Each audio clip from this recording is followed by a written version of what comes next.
Ni muri kano kanya ndagira ngo nihuse cyane rwose mbagezeho zino breaking news. Ni imyigaragambyo yihutirwa rwose igaragaye mu mujyi wa Bukavu kano kanya rwose, imyigaragambyo ikomeje guca ibintu mu bice bitandukanye by'uburasirazuba bwa Repubulika ya Demokarasi ya Kongo, kandi byose no kwamagana kwa FCM23 iva mu bice bitandukanye yigaruriye, birimo n'ugiye mu mujyi wa Uvira yigaruriye ku itariki ya 10 ukuboza muri mwaka wa 2025. Reka ntizimbye magambo mbareke mukurikire kano gace gatoya rwose k'amashusho, ubundi nanjye garuke gatoya rwose mbageza muri inkuru ku buryo burambuye. La population de Bukavu a répondu oui à la marche de la campagne citoyenne pour la paix à l'est de la République démocratique du Congo, organisée ce mardi 23 décembre 2025 par le cadre de concertation de la société civile, les confessions religieuses et les forces vives. Conformément à l'article 29 de la Constitution régissant les régimes des manifestations publiques en RDC, des milliers d'habitants de la ville de Bukavu ont pris part à cette marche qui avait comme message les vivre ensemble de la population et non au retrait troupes de M23 à Uvira.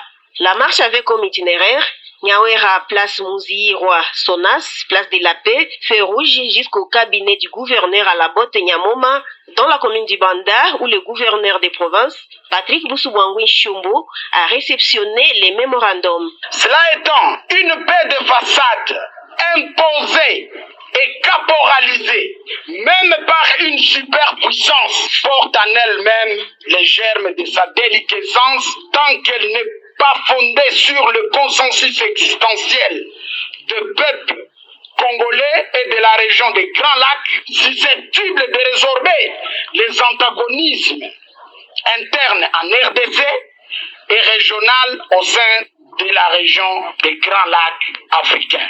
Ainsi, la population du Sud Kivu trouve inappropriée l'approche des retraits dans la ville d'Uvira, n'est-ce pas? Oui.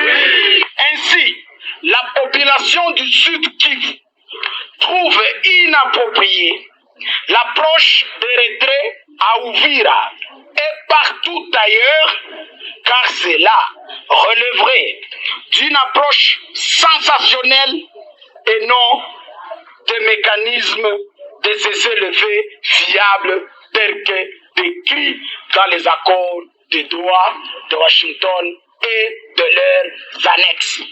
Entouré du vice-gouverneur Dunia Masumbuko Bwengedoux, du maire de Bukavu, Ladis Muganza Wakandwa et son adjointe Céline Nyota Luanja, l'autorité provinciale a remercié la population pour cette marche qui prouve son attachement au mouvement révolutionnaire Alliance Fleuve Congo, AFC M23. Je reçois avec honneur et humilité ces mémos de toute la population du Sud Kivu en général et je vous promets de le remettre à ma hiérarchie, c'est-à-dire à qui de droit. Je vous remercie encore d'avoir abandonné vos travail pour venir faire cette marche pacifique. Je continue à croire que notre organisation, c'est-à-dire la FCM 23, continue toujours à lancer ce message de paix pour que nos populations enfin puissent vivre dans la quiétude et en paix. Pour ceux qui se trouvent à Uvira, je leur demande d'être résilients, que Dieu les protège. Nous sommes de tout cœur avec eux et nous leur promettons que dès que les choses reviendront à la normale, nous irons leur rendre visite. Nous attendons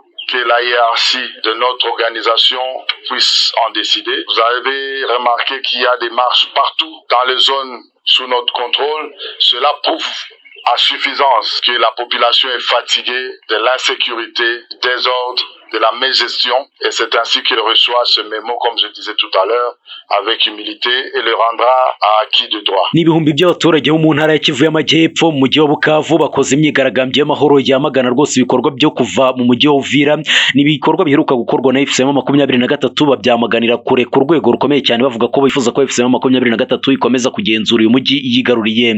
Iyi myigaragambyo yabaye kuri uyu munsi mu mihanda yerekeza mu biro bya guverineri wa Kivu y'Amajyepfo, harimo ibihumbi byabo mu miryango ya societe civile ndetse n'abaturage bagaragaza ko rwose batishimiye iby'ingabo za FCM23 zakoze byo kuva muri Uvira. Umutwe wa FCM23 wafashe umujyi wa Uvira ku itariki ya 9 Ukuboza mu mwaka wa 2025, byeruye ku itariki ya 10 Ukuboza mu mwaka wa 2025 nibwo bagaragaye ku biro by'uwo mujyi wa Uvira batangaza byeruye ko bamaze kwigarura uwo mujyi ku itariki ya 10 Ukuboza ni muri mwaka wa 2025, ariko wiyemeza kuva muri uyu mujyi ku itariki ya 15 Ukuboza hagamijwe gushyigikira inzira z'amahoro ya Doha. Dominique Mutiki uhagarariye Sosive ati abaturage bo muri Kivu y'Amajyepfo basanga uburyo bwo kuvana FCM23 mu mujyi wa Uvira bidakwiriye na gatoya.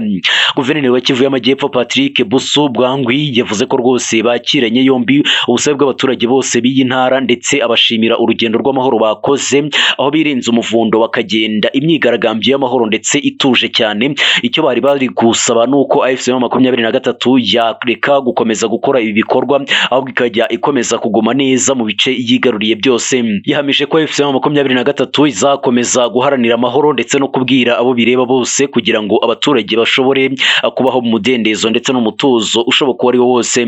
Yasabye abo bari muri Uvira gukomera ndetse abizeza ko mu gihe ibintu bizaba bimaze kujya ku murongo bazabasura kandi bakabaganiriza. Abatuye muri Bukavu basabye ko impande zombi zihanganye zikwiye kubahiriza agahenge kavugwa mu biganiro bya Doha kandi yemeranyijweho n'impande zombi kandi bagakomeza no kugerageza kwihangana bakareka gukomeza kurasa ku baturage ndetse bagakomeza n'ibiganiro bikomeje hagati y'impande zombi. Abaturage bo muri Bukavu bigaragambije bakurikira imyigaragambyo yabaye mu mujyi wa Uvira ubwo FCM23 yatangazaga bwa mbere ko igiye gusohoka muri uyu mujyi wa Uvira ku itariki ya 15 ya 16 ariko kandi bigakurikirwa n'imyigaragambyo ikomeye cyane Karundura imaze iminsi mu bice bitandukanye by'umujyi wa Goma muri Kivu y'Amajyaruguru.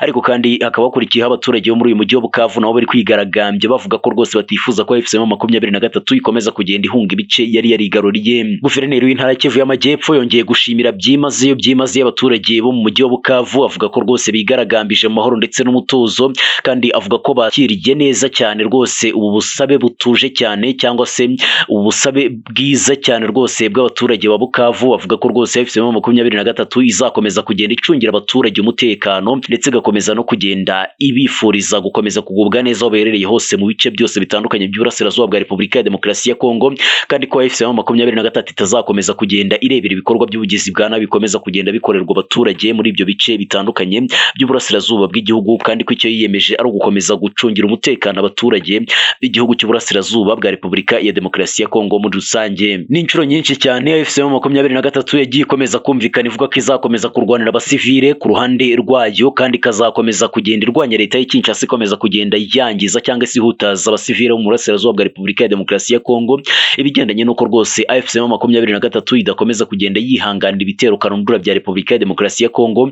Ngira ngo mbibutse ko rwose kuva banava muri Uvira ku itariki ya 15 babitangaza bakava muri Uvira ku itariki ya 17 n'iya 18 ukuboza muri mwaka wa 2025 birasa nkaho rwose ngo leta ya Repubulika ya Demokarasi ya Kongo yagiye ikomeza kugenda ikoresha indege mu kurasa ku bice bitandukanye bituwe n'abasivile cyane mu Burasirazuba bwa Repubulika ya Demokarasi ya Kongo. Ni ngubwo rwose mu gitondo nibwo twabagejeje amakuru avuga ko rwose muri Fizi ndetse ubwo ni hafi ya Tanganyika abasirikare b'u Burundi bari gukomeza kugenda bisuganya berekeza muri iyo teritwari ya Fizi banarasa ku baturage muri rusange gake ibikorwa bari gukora buhumyi banajijisha rwose kugira ngo bajijishe ko atari bo bari gukora ibikorwa by'ubugizi bwa nabi nk'ibyo ngibyo. Uburundi bwagiye bukunda kuba umufatanyabikorwa wizewe wa Repubulika ya Demokarasi ya Kongo kuva kera cyane rwose aho byanagiye bikunda kugarukaho n'impande zombi zivuga ko zizakomeza kugenda zifatanya. Gusa mu gufatanya kwabo ntago bafatanya mu kugarura amahoro cyangwa se mu kugenda bacunga umutekano nk'uko bari babyemeje ko baje kurwanya Red Tabara ikora mu Burasirazuba bwa Repubulika ya Demokarasi ya Kongo kandi yangiza umutekano w'u Burundi, ahubwo bo bakorana mu gukomeza kwica urubozo abasivile mu Burasirazuba bwa Repubulika ya Demokarasi ya Kongo bari mu bwoko bw'abatutsi n'abanyamurenge muri rusange. Ubwo n'abaturage bose bavuga ururimi rw'ikinyarwanda ku rwego ngo bashaka ko bataha iwabo mu Rwanda kuko batemera ko ari abaturage bo muri Repubulika Iharanira Demokarasi ya Kongo muri rusange. Ibi kandi biragendana nuko Repubulika Iharanira Demokarasi ya Kongo nayo ikomeje kugenda ikora ibikorwa by'ubugizi bwa nabi ku rwego rukomeye cyane. Ibisobanura ko rwose uko byagenda kose Alliance Fleuve Congo M23 yiteguye gukomeza gutabara abasivile ku rwego rukomeye cyane.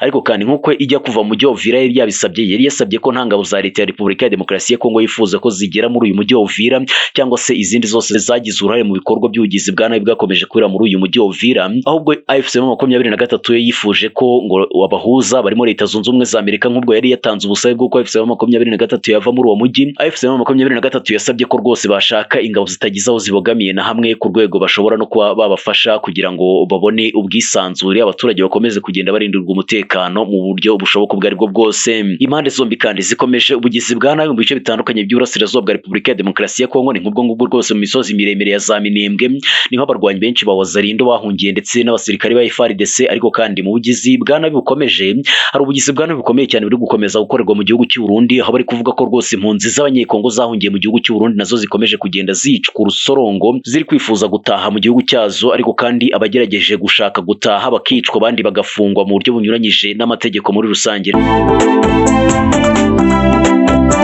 Reka ntizimbye magambo, munyemerere mbe nsubike ahangaha iyi nkuru twari tubateguriye muri kano kanya. Ni inkuru yihutirwaga rwose y'imyigaragambyo ikomeye mu burasirazuba bwa Repubulika ya Demokarasi ya Kongo. Dusubire mu makuru yacu ya mukanya, ni amakuru menshi cyane muzajya mukomeza kugenda monera ku gihe.